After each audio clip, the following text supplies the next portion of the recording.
here with Forging the Future. Will and Jesus, episode 7, you guys. 7. We're making it. We're getting out there. Yes, sir. Hopefully next year we'll be on episode whatever, but hopefully they'll be in next year.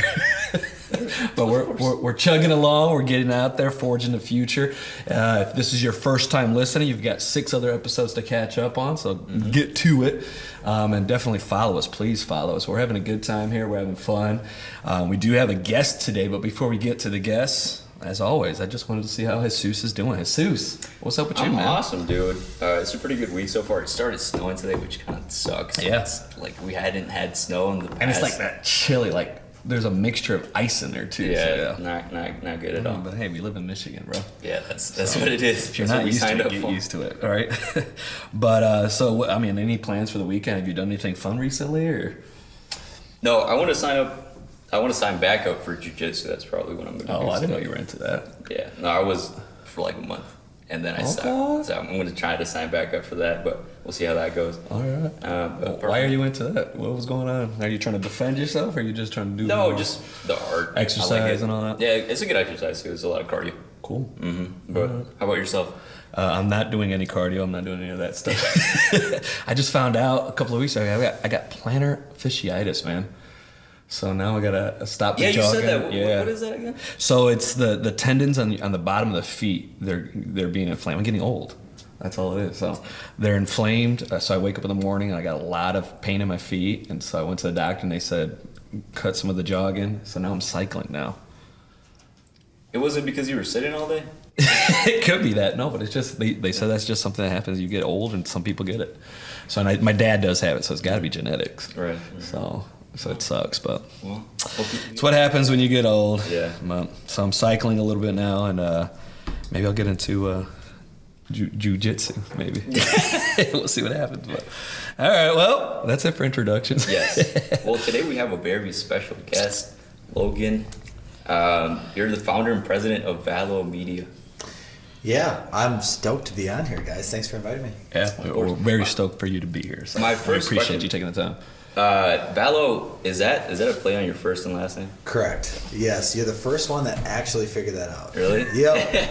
Yeah. I'm impressed. All right, Jesus. No, it just made sense. Yeah, it used to be Vandenheuvel Studios, Okay. which is number 1 a nightmare to say, number 2 a nightmare to spell, and it just wasn't getting searched ever. And I didn't love spelling it out for people, so I shortened it like a year ago. So for those of you guys who are doing the search right now for this, it's Valo Media. So Correct. check them out. Yeah. Yeah. All right. Cool.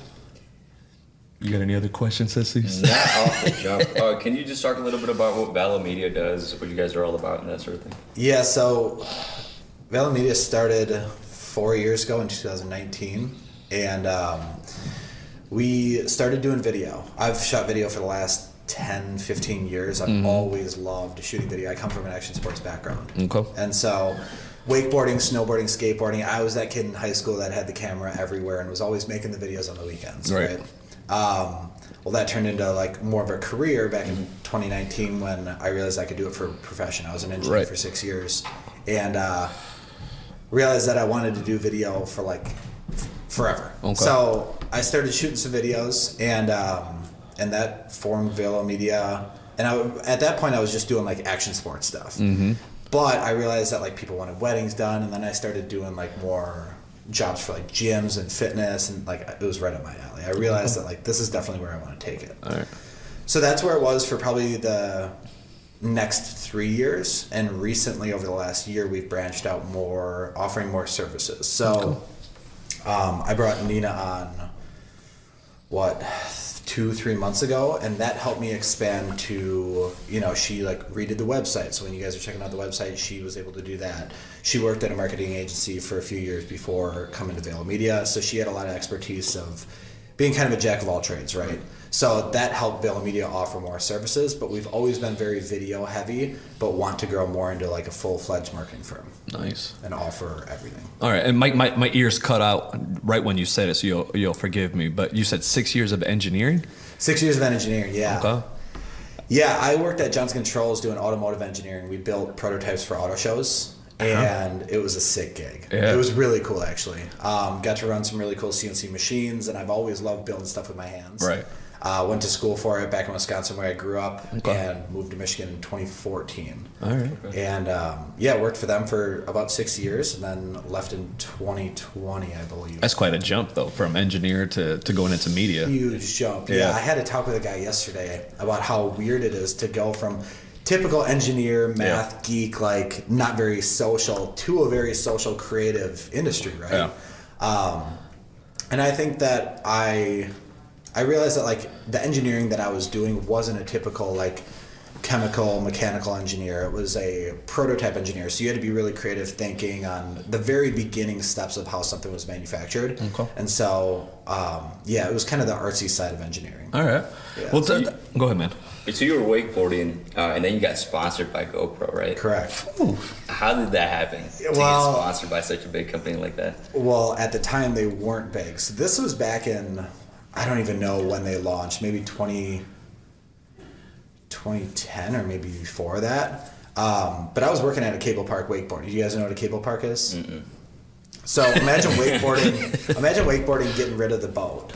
So, and instead replacing the boat with like an overhead cable system. Okay. Is that cable pulling you then, or? Yeah. Okay. Exactly. All right. So you have like a guy driving the system that's pulling this like pulley back and forth. Okay. And then you just have like this floating skate park on the water. Okay. Never heard of that. Oh, yeah, it's all pretty right. crazy. They have one in Hudsonville, which is, if you guys ever want to check it out, Action Water Sports Yeah, or okay. Action Wake Park.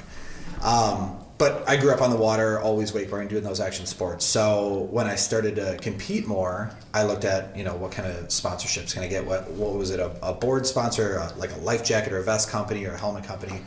And GoPro launched like a year or two before. So that was the only thing to film that was waterproof. Mm-hmm. So I was filming all my stuff with GoPro, and sure enough, I reached out for a sponsorship, and they ended up sponsoring me. All right. So that was really cool, because then it was like, all right, well, with this sponsorship, we hope that you deliver X amount of videos a week. And video wasn't that huge back then, but I just gravitated so much to it. And being able to film myself, mount the GoPro on my helmet, have my buddy film it, on a jet ski next to me, and not worry about it getting water damaged, that was just like, I consumed my life with that GoPro. And that relationship that you had with GoPro, as they grew, you also grew with your networking, and you got to know a lot of other industries as well, right? Exactly. So right now you work with Ghost. Yep. You work with Zoa, and other industries. Did you think that that initial relationship helped you in any way? Yeah, for sure. Like I said, I always consumed, when I picked up video, I consumed my life in what does it take to film commercials like this? And what started on a GoPro and then ended up being like a DSLR and then, now a cinema camera. My mind was always around, where is this business going to go? It was really just a hobby at the time. Right. But once I started making a little bit of money for it, filming people in the action sports industries and then businesses involved in the action sports industries, I realized that I could make some money with it. That's kind of how the business came into what was once a hobby is now my career. Recently, I can't remember. I'm trying to look it up right now, but on Netflix, I believe it was. I just recently, maybe it was on Disney Plus, but there was a documentary that I was recently watching. Well, it's kind of a similar story. This guy who got into kayaking. Whitewater rafting, that kind of a thing. Yeah. And he was very much into recording that kind of stuff. Him and his buddies are out there, they're doing their thing, and he got really into it. They formed their own media company. And so it's very interesting. How exactly did you make all that line up? I kind of want to talk about your childhood. So you got involved into the action part of it. You got involved in sports and stuff like that. I mean, talk a little bit about that. How did you find out that, okay, sports, action, that's my thing right now? Well, I grew up with like a dad that always was like, get outside. He supplied the dirt bikes. We were always up at the cottage. We grew up with a boat, water skiing. He was always water skiing. So action sports specifically were right up my alley. And you had mentioned that you grew up in Wisconsin. What part of Wisconsin, if you don't mind me asking? Yeah, just south of Green Bay in a city called Kaukauna. Okay. And so we lived very close to a river that we put our boat in. What I feel like was every night we were down there water skiing, tubing, kneeboarding, like anything you could think of. Right. And so that was my whole childhood. Really, is between riding dirt bikes and doing water sports out on the boat. Like that was it. I was into the team sports as well, but I definitely gravitated to the individual sports. All right. So how did the media aspect of that get involved? How do you get into, hey, I want to record this kind of stuff. I want to get this on video. How did that get involved? How did you get involved in that? Well, that might be my favorite part of the story. Yeah. I realized that nobody could film me. Everybody wanted to be wakeboarding, right? Anybody at the cable park didn't want to be the guy on the side with the camera. So I realized that, like, when I landed a backflip for my first time, it was never on video. When I landed this trick or did this, nobody was ever filming it. Right. And I'm like, all right, I'm going to take this into my own hands and just film myself, right? So that's why GoPro was so attractive to me, because I didn't have to rely on anybody else to film it. And so I realized that piece was missing when I was in action sports, that like I want to be on video more, and I want to showcase some of my skills and tricks and like document my process of crashing and finally landing this trick for the first time. Right. And so that's kind of how the love of video came into it, as I realized that, listen, if nobody else is going to video me, I'm going to. So, did you start doing that for your friends as well? Like, yeah. did you start recording them? Exactly. Did you ever charge them at all? Not right away. There was years that I would just like make videos because I love to do it. Right. And I'm a huge believer that, like, listen, if you love to do it enough, you'll do it for free forever. Right. You know. And was it around this time then that you got sponsored by GoPro? Yeah, there was about a year of filming myself just with the GoPro before I got sponsored by them. Okay. Yeah. And so why did you go straight into just, continue to do that, make that a career? What happened there that you went from that to now going to school for engineering? I mean, how does that happen? Well, I realized that nobody was paying a ton of money for these GoPro videos when I'm 16, 17 years old. And I realized I sucked at high school. I graduated high school with a 1.4 GPA, just snuck by. Yeah. And I didn't know what I was going to do for a career. Okay. Everybody else was taking their tests and going to college and like getting into these schools, and everyone else was moving away from Kakana. Yeah. And I'm like, dude, what am I going to do with my life that like I'm excited about? I need to be excited about it. Yeah. I can't do something for the money. Yeah. And so then always building, being into dirt biking and BMX, I always built the jumps. Like we'd run them Menards and get all the 2x4s and plywood, and we'd build these jumps. And I always knew I loved to build things with my hands. Okay. So I went to the local tech school and I took this like acuplacer that really showed that I loved, reconfirmed that I love to build stuff with my hands. And they were like, you should do the prototype design like engineering program. I think that would be really good for you. Yeah. So I'm like, well, that sounds cool, and like I'll make some money and like I'll be able to be really good at it. And it was like first day of college. I'm like, this is exactly what I want to do. Okay. So when video wasn't an option at that time, going to film school wasn't even a thought to me, because I didn't ever really want to do like movies necessarily. I always wanted to stick more in like the action sports. So when I saw that I could build something with my hands and do more engineering and building, I thought that was more of a career than like shooting a movie. Okay. And we're talking about right after high school you go into college then? Exactly. Yeah, that was a two-year program out of Green Bay at NWTC. All right. And I find it very curious. You said you didn't do too well in high school. Terrible. But you're going into engineer. I mean, that's math, right? So I mean, how did you do with all of that kind of stuff? I get the hands-on. You already kind of gravitate towards that, but now you got to actually add in the education portion of that. Right. How did you do with that? Well, I sucked at the core classes for the like English and all those other classes, but I killed it on like the machining, and the program was so weird, and that's why I think I gravitated to it. It wasn't a lot of classroom time. It was a lot of, here's how you run a machine, here's how you paint a part, here's how you print with like 3D printers. Right. It was all that hands-on stuff, and that's like the exact way that I learned. Okay. So it was nice because like I'm the worst at tests. I can't read a book. I can hardly read. Yeah. I can't read a book and then take a test on it. I just don't learn that way. I learn by pushing buttons on a machine or physically doing it myself and messing up time after time until I get it perfect. And then eventually you left Wisconsin, which you said everybody was doing, and you came here to Grand Rapids. Yeah. Why Grand Rapids? So one of my other hobbies at the time was automotive. I loved working on my car, just like every 16-year-old boy does, right? Uh-huh. And I realized, okay, well, what do I want to do? Not me, by the way. No? No, I was not hands-on at all growing up. My father was very hands-on. That was his thing. Yeah. My brother kind of got into it with him. That was kind of their bonding thing, and they get me out there. And as soon as I get grease on my hand, I was like, nope. Really? This ain't for me. No. That's I do all right. not enjoy those things. All right, well, I'll speak for myself. But there you go. Yeah. So I wanted to be in the automotive industry just because I was interested in it when I was 18. Yeah. So I thought, all right, well, I'm going into this engineering industry. What can I do engineering for? And when I thought of, we had these companies come in to do like these mock interviews so we could get used to it before we went out into the real world. Mm-hmm. And Johnson Controls out of Holland, Michigan was one of those mock interview people, right? And it was known that they did a lot of like internships for our program. So I did a mock interview my first year at NWTC, first out of 2 years, and somebody like the second year student got the internship, and I was like, dang it, I'm gonna make all my projects now around automotive. So next year when I interview for that internship, I'm gonna get it because all my projects and all my work will show that I'm interested in the automotive industry. Mm.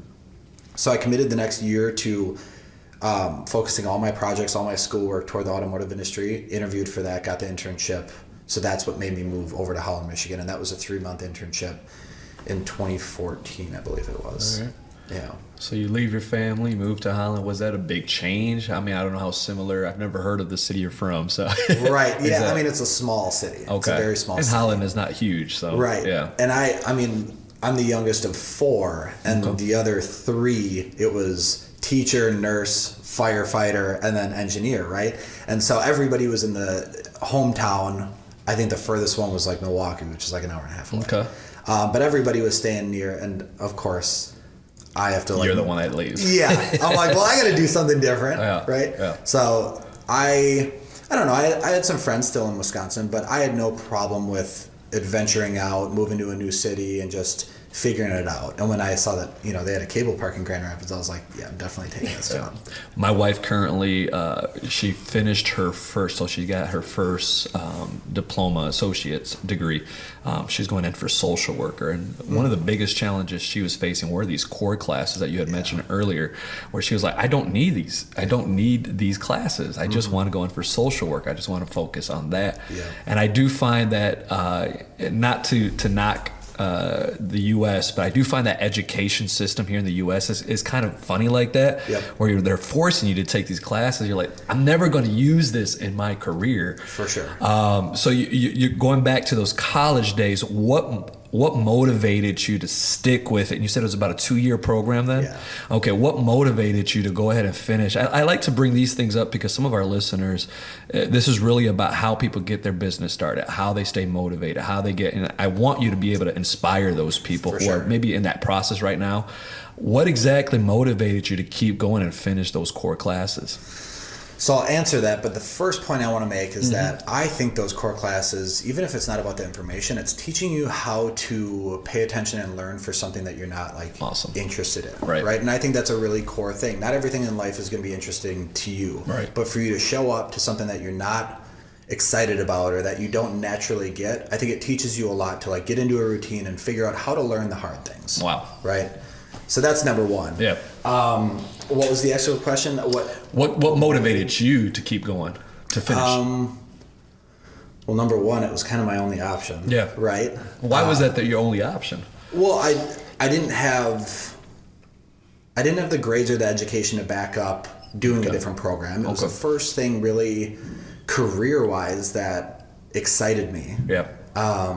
And so I was nervous that, man, if I don't make this engineering thing work, I'm going to just be skipping jobs every year until I figure it out, and then I'm going to be 35. And I just didn't want to do that. I've always been the kind of person that listen, if I see any bit of interest in it, I am 100% blocking everything else out. Okay. And that's exactly what this engineering thing was. Is I saw that I was not only loved to do it, but I was good at it.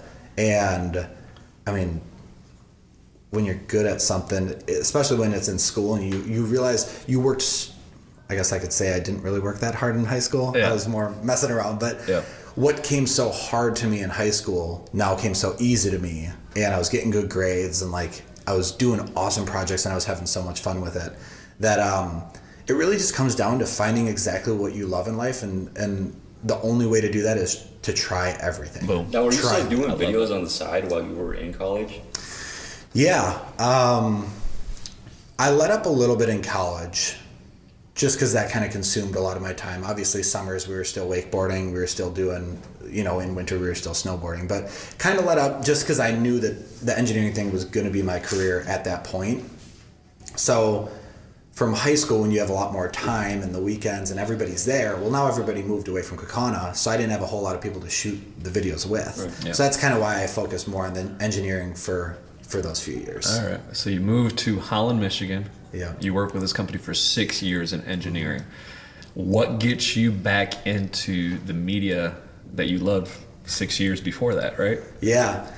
So it was a slow process. My love for video never faded. I just had other things, other hobbies, obviously my career in engineering to take my mind off. Mm-hmm.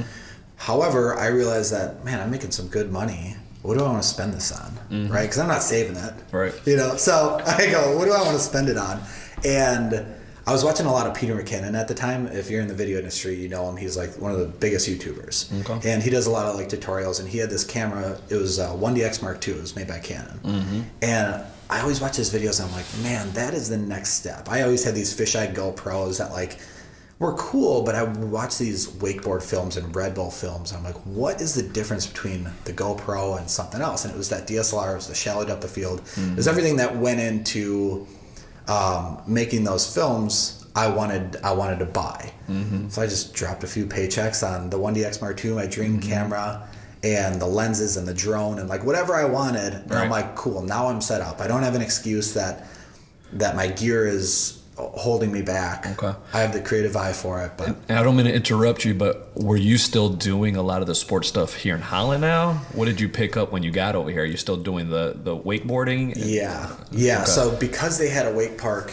in Allendale, it was, and now moved to Hudsonville, but it was like a very smooth transition. I went from filming wakeboarding in Wisconsin to now, number one, filming wakeboarding in Michigan, but mm-hmm. two, finding a whole group of friends very early on. Right. So that was really cool to be able to have these friends that were comfortable, that were doing these tricks that I could just transfer right over and now film all these guys. So yeah, very heavy in the wakeboard industry. I had a really good friend that I was working with at the time, Jordan, that he bought a new car. It was a Focus ST, and he did like the air ride. He lowered it, put the wheels on it, wrapped it. Like, it was so cool. So that's kind of what ignited that spark of filming in the automotive industry. Okay. And so we would shoot photos and videos of his car on the weekends and after work. So now back home in Wisconsin, are you guys on Lake Michigan?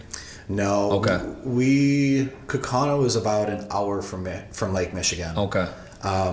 But if you know Wisconsin, it's kind of like, I hate to say the thumb because it's such a Michigan thing, but it's kind of in the thumb where like Green Bay hits, the bay of, of Lake Michigan. So when you come to Holland, are you on Lake Michigan doing all this stuff, or are you finding the... No, the wakeboarding kind of stuff is happening in Allendale. Okay. And that's really the only place that we're doing it. We're shooting the car, anywhere, but yeah, it took a while till I got out on Lake Michigan, but never really shot video on Lake Michigan until this last summer, and that was like a charter fishing company, or it was called Great Lakes Gear. They did like all outdoor gear, and we went fishing on Lake Michigan. Okay. So you come out here to Holland. You're an engineer. You're doing the job. Mm-hmm. This is kind of a hobby on the side, meeting new people, meeting friends, recording them, still on your GoPro for a little while. Exactly. And so then you see this guy on YouTube, and you're like, "That's what I want to do. I want to get into that." So then you start investing money, right? Yeah. And so one of the biggest things for me when it comes to doing what you love, mm-hmm. And in your case it's a little different, right? Because you did love engineering. Right. And there's some people who they want to do what they love, but they don't really understand the process. So sometimes you got to do something that you really don't love to get where you want to get. Mm-hmm. Right? So you're taking this money from engineering, you're investing it into something you truly love, right? And then from there, now you're making your dreams come true. Exactly. Right? Yeah. And it was exciting. It was cool. It's not the typical route, right? A lot of people that start their own business, man, I hate the 9-to-5. I hate the job. I hate the boss. I hate everything that I'm doing. I just want to do my own thing, right? Yeah. I can't do this anymore. I just want to quit. Yeah. And I wasn't like that. I loved my boss. I loved the people that I worked with. I loved the actual job that I was doing, which made it such a harder transition when I ended up quitting it, is because I'm like, man, I have it good here. Am I making a mistake? Yeah. Is this video thing going to be just a hobby for a few years? But I realized that when I looked back, I was shooting video forever. So I realized that hobby or that that really lifestyle of shooting video wouldn't change or Yeah. that wouldn't fade. So I knew that was the right route. And now financially speaking, engineering for the most part, they make pretty good money. For sure. Right. Yeah. So being able to step away from that, understanding, it's not always about the money. Oh, Right. So you don't want to just do something because of the money.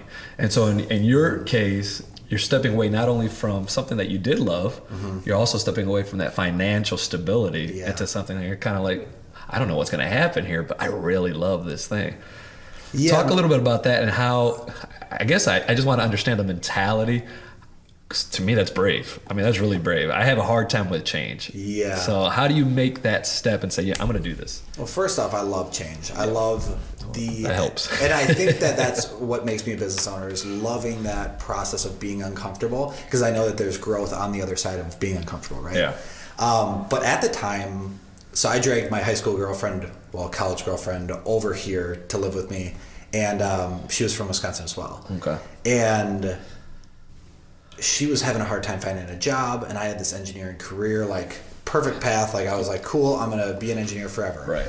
And then her being so stressed out that she couldn't find, her dream, her career, her path. What was in she life. trying to get into at the time? She went to school for corporate wellness. Okay. And so she wanted to do something wellness wise. Okay. And she just couldn't find it. Nothing was clicking. The jobs just were kind of turnover. And I approached her one day and I was like, I think I'm going to quit engineering. And she's just like, are you kidding me? It was so easy for you. Huh? Yeah, exactly. What do you mean? But I think anybody that knows me knows that that's not uncommon for me to just be like, I'm going to make a life switch and just do this totally different thing. Okay.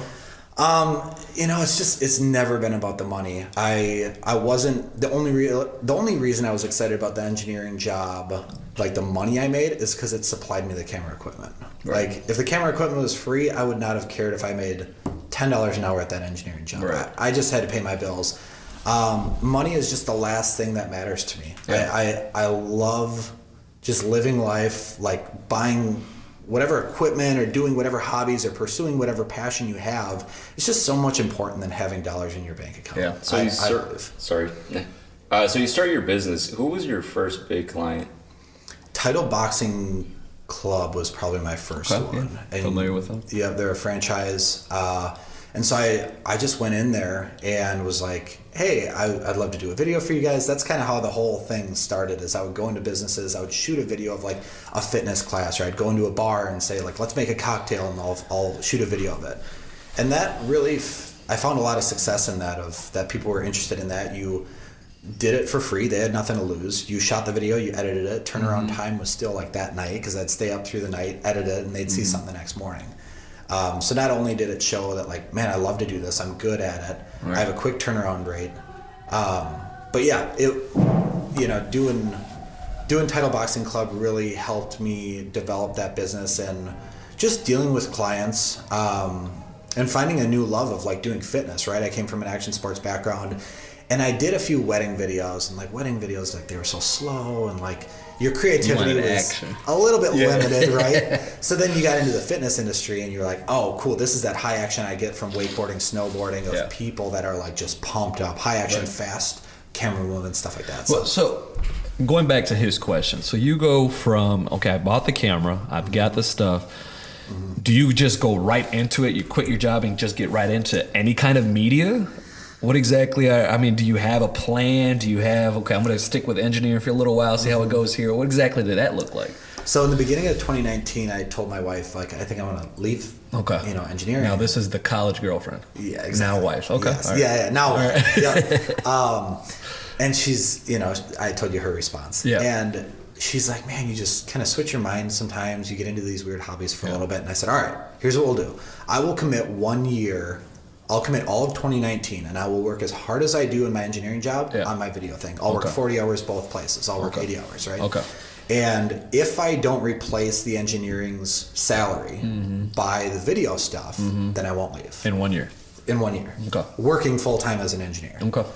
And that was my commitment that I made to it. Okay. And I said, if we get to the end of 2019 and I'm making, no money with this thing, it doesn't matter who I'm working with, I need to replace my salary. And that's gonna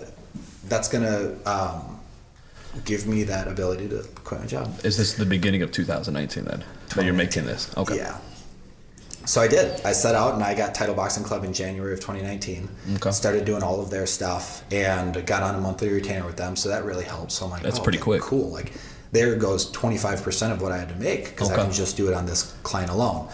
Walking into title boxing, what is your vision though? Like, are you going in there, hey, I want to shoot a commercial for you, or hey, I want to get some media stuff for TikTok or whatever it is? What Social exactly media is that? stuff. Okay. Yeah, I still struggle to this day of putting a lot of message behind my videos, and that's something I'm really focused on this year of doing is building more of like emotion and meaning behind these videos. Right. At that time, it was the wakeboard thing. I wanted to showcase people doing cool things, and people love to see that with all the social media, quick, short form videos.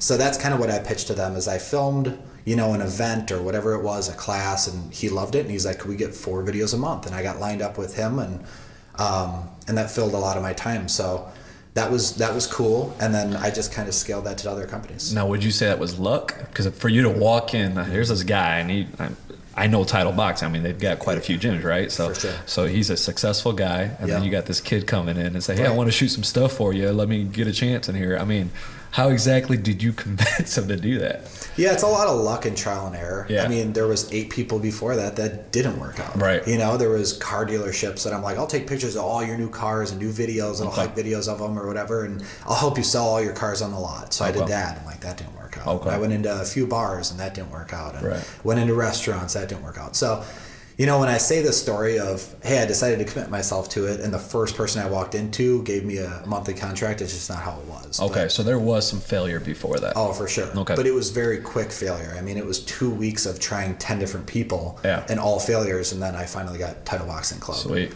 So I was extremely committed to let's not only pick one industry, but let's hit a bunch of people in one industry. All right, so you're focused now on sports, right? Yeah. So you go into there, you're shooting their stuff, you're getting it done, you're getting paid. Yep. You said it was about 25% of the salary right there. Yeah. Making up for that 2019 goal that you're looking for. Exactly. All right, so what's the next step in that then? What do you go to after that? So now that we were on a monthly retainer with Title Boxing Club, that was January, February, March. Okay. March comes around, and we're in a good relationship. We're creating consistent videos. And corporate Title Boxing Club reaches out and says, hey, we want to use you to do videos for like our corporate thing that we can give to all of our companies around the country. I was like, heck yeah. That's awesome. I love that. Right. And so that naturally came with a much larger budget. Okay. So that filled that other 25%, which now put me at 50%. Okay. Is this all? Go ahead. I'm sorry. Was that just you, or did you already have a team by then? Just me. Just you. So you're Just recording. You got your camera. You're recording. You're piecing it together. You're editing. You're doing the sound and all of that. All of it. So when did you decide that I need more people? I wanted another person for probably the better half of a year and a half to 2 years. Yeah. But I was working out of my home. I didn't have an office space. I tried with a local photographer, Ivan, and we were just working out of my basement. And I had enough work to keep him busy, but we just didn't work out. His head was in a different industry. He liked doing more like fashion kind of stuff and just didn't align too much with the brand. Okay.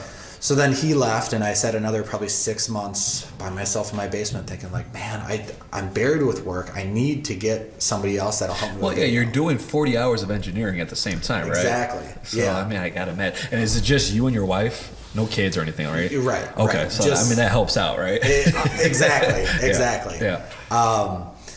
So yeah, it was frustrating knowing that I needed somebody, but working from my basement and then my garage and just trying to find that consistent place to work out of with a dog at home and a wife. Yeah. She was a teacher, so she is a teacher. So being home in the summer, it was like, man, it's just so much distraction around the house. Yeah.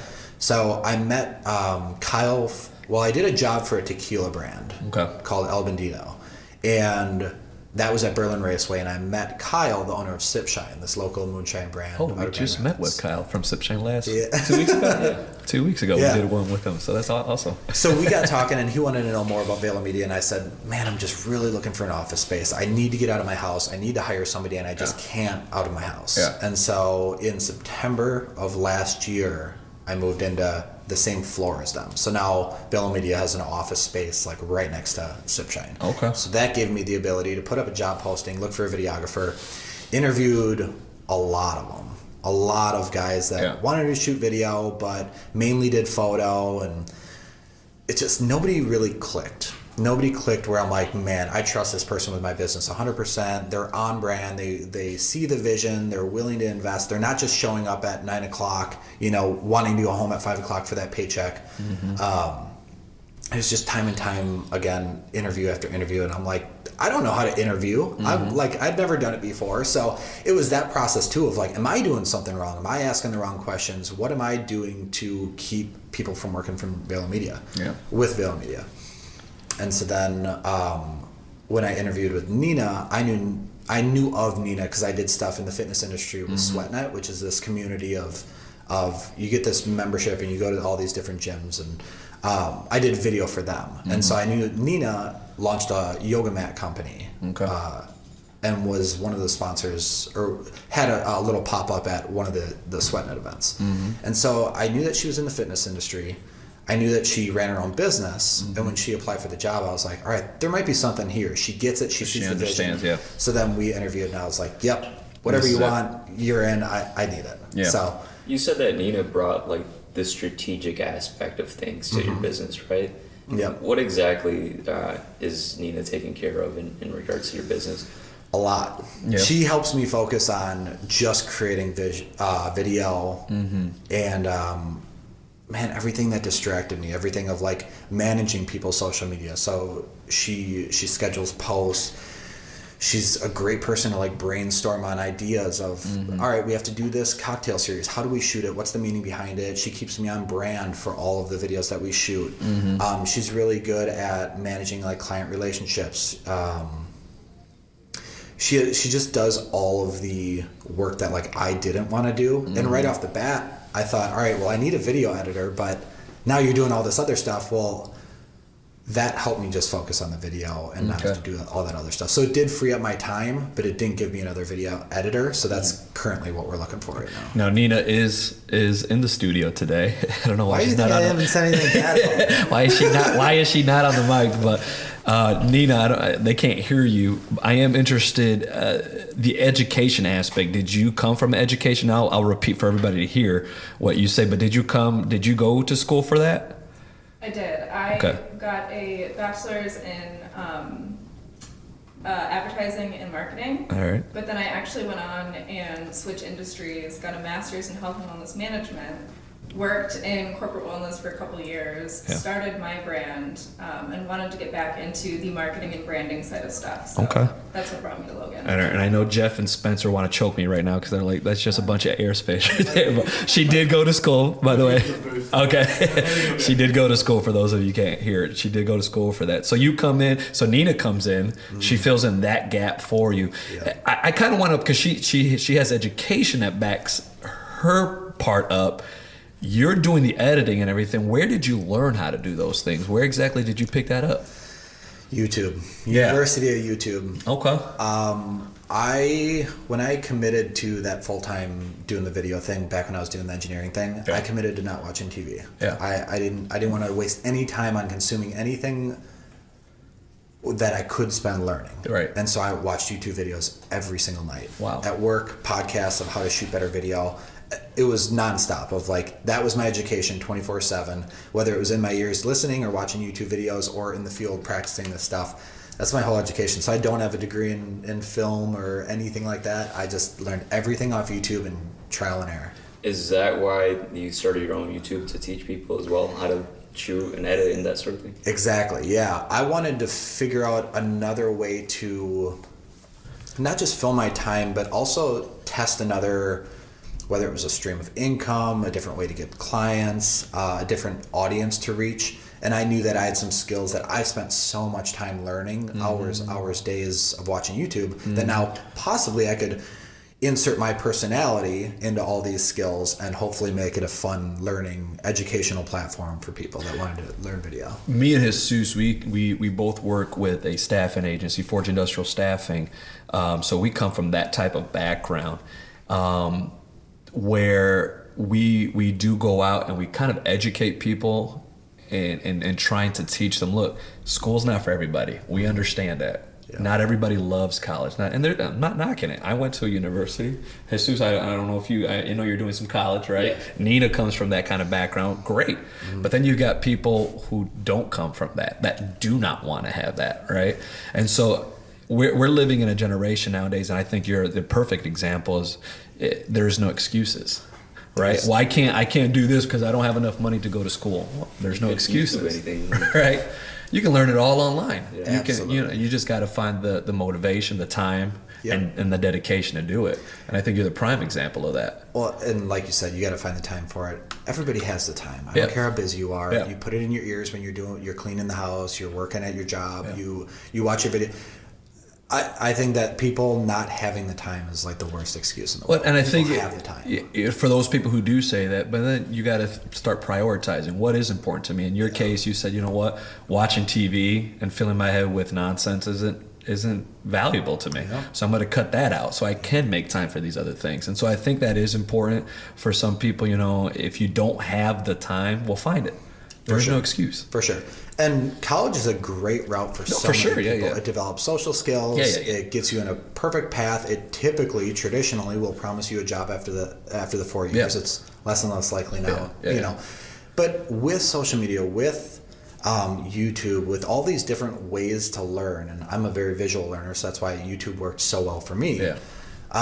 It allows people to learn their own way. My wife's a high school teacher now. Mm-hmm. And she's realizing that people just learn different ways. Some people learn by reading books. Some people learn by listening. Some people learn by visually seeing, watching videos. Some people learn by doing it with their hands. And I hope that we can come to a time in life where there's education however you want to learn, the perfect way. If you want to become a doctor, there's a way that you can learn your exact style of learning, because books aren't for everybody. Right. It's not how everybody consumes information. Yeah. I'm just curious, where's your wife teaching out of? Hudsonville. High. Okay, all right. Yeah. I come from an education background. That's what I went to school for. I wanted to be a teacher and then maybe psychologist. Yeah. And then I just stuck with Forge. You were a substitute for a while? I was a substitute for a little while. So Hudsonville, I was a building manager out of the Holland Public Schools. Cool. And I did a little bit of preschool teaching. Sweet. So, yeah. So it's interesting. I always find that interesting when I find somebody else who's in there. Could you still do that part-time? Do you have that qualification or whatever to do No, that? I would have to go back to school. Okay. So I only really qualified for teacher assistant and substitute teacher. Okay. That's all I really, and so I decided to go back to school so that I could further my education and get into actual teaching, get an actual career out of it. And that's actually when I came to Forge Industrial Staffing. I did it part-time here and I was going to school. And then I found out, oh man, I can make money at Forge Industrial Staffing, so let me just stick with this. For sure. And I fell in love with it. It's still education. I'm still educating people, and I really do like what I do here. So I have a question for you guys. Yeah, go ahead. For Forge. What kind of background do you guys get as candidates that come to Forge looking to be placed at jobs? So like I said before, when it comes to, there are certain people who do not want to go to a university, who do not want to go to college, and that's perfectly fine. A lot of the industries here in the United States do not require a university or a college degree.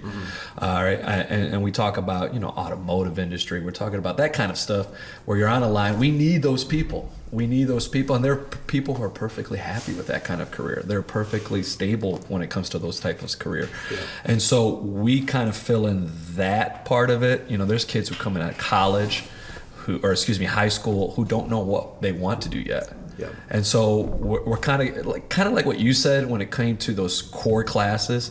It kind of just gives you a foundation. Okay, what do I want to do? And so we do see a lot of kids coming out of high school into Forge Industrial Staffing trying to figure out what they want to do. We have some people who may be coming out of retirement, and they're trying to figure out, okay, what do I want to do? And we really do consider Forge Industrial Staffing kind of an entry level as a stepping stone. It depends on the position too. Yeah. Some are entry level, others are not. Like we do have skilled positions, forklift drivers, CNC operators, that sort of thing. But yeah, I do find ourselves quite often educating people and say, maybe this isn't something you want to do for the rest of your life, and we understand it, we get it, but it's something where you can learn, something out of it. You get something out of it. Path to a long-term position. For sure. A lot of the companies that we work with give them the opportunity to train for certain things that they might want to go into in the future. Yeah. Taking somebody like you, for example, engineering, you're in that kind of industry where you're building things, right? And so we do have some people who want to get into that, but they kind of need their in with the company. For sure. Or they maybe want to sit down and say, okay, do I really want to do this? Maybe I just do an entry-level position and figure it out. And so, I really do enjoy what I do, being able to sit down with people and be able to educate them on that and figure it out with them.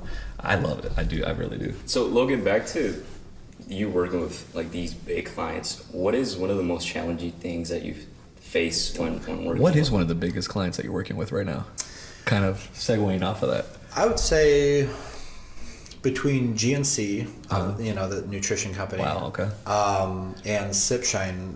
I mean, Sipshine's blowing up right now. Yeah, they're doing and they're so much fun to work with too. So between GNC and Sipshine, Wolverine, we started working with more and more. Wolverine Worldwide out of Rockford, so that's a lot of fun. Okay. But yeah, I would say those three take up most of our workload. All right, and what is that the biggest challenge? I mean, you might not want to mention the name of the company, but right.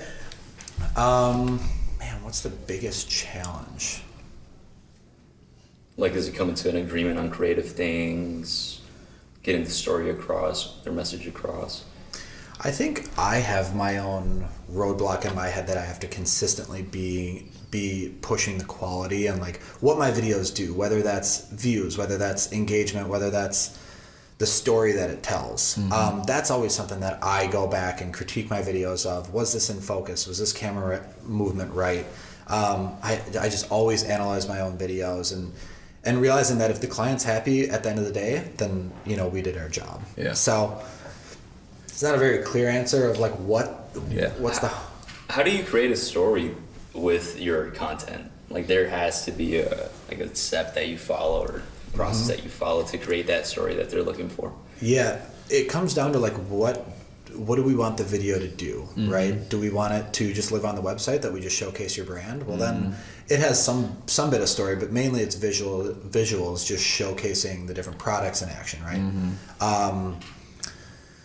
But do we want to like sell emotion? Like you watch these Nike commercials, you watch Adidas commercials, and they have so much emotion into it. it's really not about the merchandise. Yeah. Exactly. And I do love those commercials. Yeah. So really, it's just finding like what do you want the end result to be, and how do we make that happen? And you find that out with the client then, so you sit down with them and say, what is the message you want to relay? Okay. And that's kind of where I step aside a little bit, and another way that Nina helps so much is she knows how to ask those questions. All right, Sipshine's this moonshine brand, right? But we have Gannett Peak and we have Coyote with Sipshine, these other two whiskey brands. What is the story behind these brands? What are we developing? When we shoot this video, it's not going to be the same way we shoot Sipshine as we shoot Gannett Peak and we shoot Coyote, right? So knowing that like Gannett Peak's a very cowboy out west whiskey and Sipshine's this very fun, flavorful moonshine, we shoot it a lot different, down to the music, down to the fonts that we use for the brand guidelines. So yeah, it's just digging in and figuring out, and a lot of these companies, a lot of small companies don't have that brand story yet. So it's trying to develop that story. You're digging in, asking the right questions, and that's something that Nina really, really brings to the table. Is she knows how to ask those questions and help develop that brand identity. Okay. And how exactly do you then figure out the story? I mean, for me, I find that very interesting, right? So when you go from sports, you get sports, you understand sports, you know what you want to portray when it comes to sports. Yeah. How do you piece a story together when it comes to sitting down with Sipshine? I mean, do you know liquor? Do you know moonshine? Do you know those things? So how do you piece those stories together and try to relay that message out there? It's tough. That's something we struggle with right now, and that's why right now we're very product focused. We do a lot of shoots like at the bar with just building a cocktail so people can build it at home, right? There's not a whole lot of story behind it. It's just more brand awareness. We are committing like this spring and summer into more of those brand videos where we do stylized shoots, where we showcase and connect with our clientele where you're going to enjoy Sipshine, how you're going to enjoy Sipshine. So it's tough. We're in that process right now, and I think they're a great first client, and we're dealing with that with GNC right now as well, of how to develop more stories that that showcase emotion and deliver more of a message. Right. And it just comes down to like more pre-production conversations about the brand of what are these intentional shots and scenes and people and like how we consume this product? Why are these in the video and what story is that going to tell? So it's just a lot of back end work. I really like the commercial you did for, I think it was for Nike, that you filmed here in GR. That was You did awesome. a commercial for Nike? Wow. That's huge. It was something that you posted on one of your social media platforms, but the way, there was nothing said, I don't think, in that entire video. It was just a video of a guy doing some workouts. And that the way that you just set that up looked awesome. Yeah, that was my first test to deliver more of a story just through visuals. Okay. Because before I'd slap a song on it and it would just be a lot of quick, cool shots. And at the end of the video, you're like, sweet, that was a cool football commercial or whatever it was, but I don't know what to do with that. Yeah. And that commercial was more like I wanted to just like deliver more emotion through that, and that's why we shot it at like sunrise, and we had him start, on the streets and build his way up that parking alley or parking lot, and then end up at the end of that parking garage, like rooftop as the sun's coming up in Grand Rapids, and it kind of shows like accomplishing something in the morning and all that stuff. So that was my first stab at it. Okay. But many more story-driven videos to come through Valo Media. Where can we find that video for those who are listening, want to check it out? Yeah, it should be on the website and on YouTube. I think probably YouTube, Valo Media. Yeah, I think that's where it was. So if I go onto YouTube, search Valo, Yep. V-A-L-O, VALO-MEDIA. I could find a bunch of your content there. Exactly, all And then the what's the website? TeamValomedia.com. Okay. Yeah, TEAM, ValoMedia.com. Sweet. Yeah. Okay. All right. Well, I want to check some of this stuff out, man. It's going to get better and better. Yeah. Well, yeah. I mean, already based on that was pretty cool. The way that you were just able to piece that together. Yeah. That was also, like, I think a big reason that video did separate from some of the other ones that I just threw together was that Chuma, the talent in that video, he's a personal trainer that I've worked with time and time again. So I felt comfortable filming him, directing him. He felt comfortable on camera. And we had some conversations leading up of, like, what do we want this video to tell? And so even just that little bit of 3 conversations about what do we want the video to be like really helped pull a story through that video. Nice. So it was a great trial to see, like, all right, let's invest more of this pre-production time in developing stories because it's going to pay off when we actually get on set and shoot. Nice. What's in the future? The future is bright and big. It's very bright and big. I feel extremely motivated right now. Hiring that first employee is one of the hardest ones to hire. She made it not so hard. How long has she been with you, with the company? Since Halloween. Oh, so this is fairly okay. Recent. So in October, 2 months? 3 months? Something like that. So Going you on 2 did months. 19, 20, 21, and most of 22 all by yourself. Mm-hmm. Holy cow. Yeah. COVID. Yeah. Through COVID too, yeah. That was a little bit of the story that I did want to touch on of like leaving. Is there was a bunch of layoffs at Yanfeng, and I was like, man, I almost hope I get laid off because I have an excuse. So like, cool, I was gonna do it anyway. It's whatever. And I didn't get laid off, and I saw a lot of guys that I really enjoyed, really good friends of mine, You were hoping get to laid get off, laid and I'm like, damn, this guy's 52, almost getting to retirement, and now he's got to figure out a new job to get him through the next 2 years.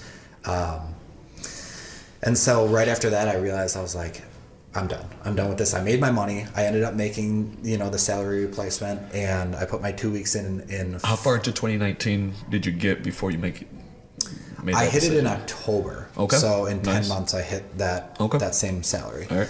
And so I went away for Christmas break, and I said, all right, if I come back from Christmas break, and because we had a good shutdown at that job, came back in January. If I come back in January and I still want to quit, I'll put my 2 weeks in. Okay. So sure enough, came back and I'm like, I still want to do this. So I put my 2 weeks in, second week in January, and they're like, you're like our lead machinist. Could you just stick around a little bit longer than 2 weeks just to help us out? So I ended up staying till I think end of February or first week of March. Okay. And as you guys know, COVID hit 2 weeks later. Yep. So that was an interesting part of the switch, but I did it. And I still think, looking back, if I would have waited another 2 weeks and COVID would have hit while I was there, I possibly might not have done it. Yeah. Wow. So Well, talking to you, we talked to Sip Shine in that last episode. If you didn't listen to episode 6, go back and listen to episode 6. But Sip Shine, it was kind of the same story. You guys starting your business right in the middle of this pandemic. Mm-hmm. And I don't know about our listeners or our soothsayers, but I find it very inspirational, very motivational that you guys get into that. This happens, and you guys are like, I'm still moving forward. And I almost think, I mean, you could tell us what lesson did you learn from that you may have not learned had it not been for the pandemic? I mean, there's opportunity everywhere. Yeah. A lot of people see a lot of roadblocks. A lot of people see red lights. Yeah. And I saw the pandemic happening and me working with Title Boxing Club as, all right, these gyms are shutting down. Yeah. I could go on unemployment. Yeah. I could ride this wave out. Yeah. I could sit home, play games with, Yeah. whatever. And I could take the very easy route. Yeah.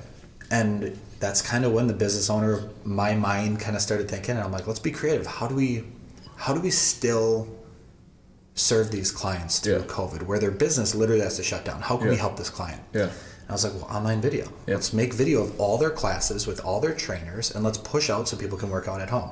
Boom, the business started working with different fitness people, started tapping more into the alcohol industry because alcohol boomed during COVID. So finding those industries that were doing so poorly and figured out creative ways of how to market those companies. Yeah. So that's how you grow a business. Opportunities. And I assume it was also a survival mechanism because you seen all your coworkers getting laid off. Yeah. And you're like, what if I'm next?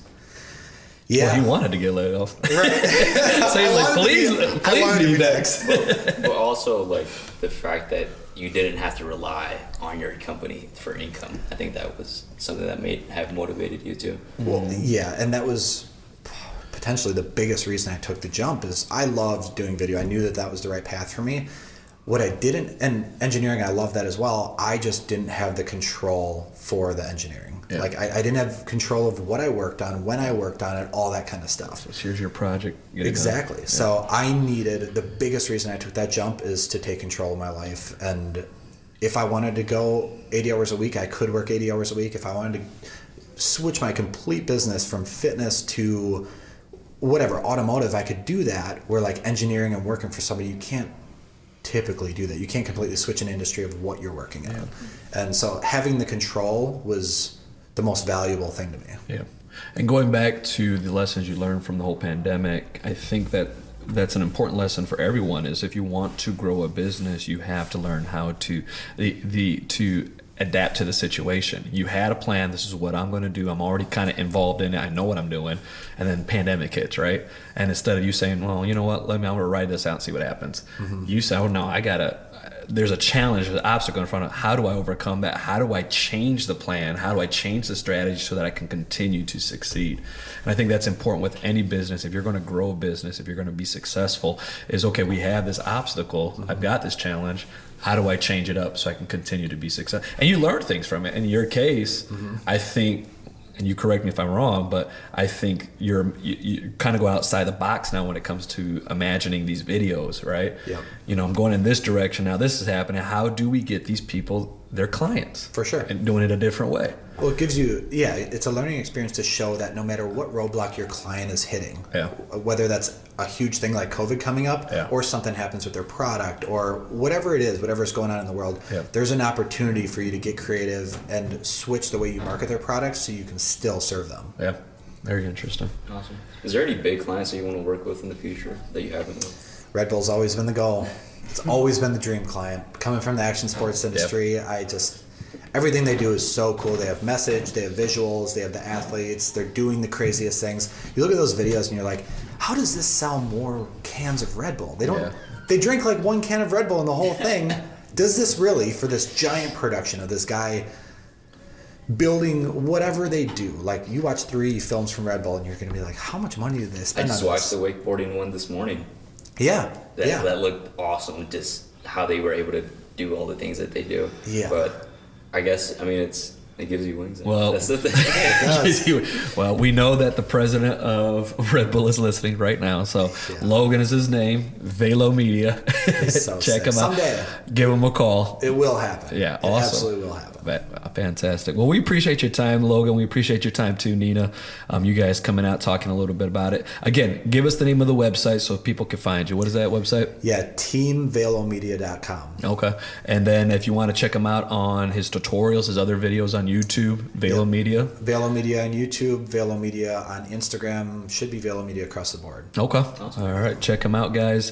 Very nice meeting you. Very nice talking with you. We appreciate your time. Yeah. Hopefully we can come back later and talk a little bit more and see how you've grown. I would love that. And we are growing. We are hiring. So if you know Oh. anybody that likes to shoot video, that likes to edit video, that is passionate about this industry. All right. So if anybody is listening right now and they are interested, where do they go to apply? How do they get in touch with you? We are going to be putting up job postings very soon for a videographer, for an editor. But if you're interested in anything marketing, we're going to be having the position for you in the next 6 to 9 months. You've heard it here, guys. Get in touch. That's right. Check them out. We're growing, baby. All right. Well, again, we appreciate your time, man. We really do. Jesus, what do we got, man? I just want to say thank you for Yeah. giving us the opportunity to interview you. Yeah. I mean, we're growing as well, so Yeah. maybe you could give us some tips. Yeah. Guys, I love what you're doing. I Yeah, we're really having do. fun I with think this. that you're so good at conversation. I think you're great. You're Well, I prepared appreciate on that. questions. You do your That's all research. Jesus does the research. as far as on the set and like lighting Yeah. and that sort of thing, is there anything that you think that we might be able to improve on? I mean, you guys are in the learning stages. You'll learn what kind of light looks better. I would probably soften your lights a little bit. Okay. But other than that, I'm sure that the sound sounds great. You guys have a guy monitoring it. Yeah. I love it. I love everything you guys are doing. Yeah. And it comes down to the conversation that's going to make the podcast boom. Yeah. So it's not about, you can have whatever mics, whatever lights, whatever Yeah. basement you guys People are in. don't want to listen. It doesn't It's the matter. content. Yeah. It's all about the content. Well, I appreciate it. Well, hopefully you brought some great content for us here. Hopefully. So once again, we're here with Logan. Check him out, you guys, Valo Media. This is Jesus. This is Will. Signing out, forging the future. I hope you guys had fun with this episode. And if you guys have any subjects that you want us to cover, anything that you want us to look into, please reach out to us on social media and let us know. Maybe there's something out there that we haven't touched yet. And we would love to hear from you guys. Thank you very much. Thank you. All right.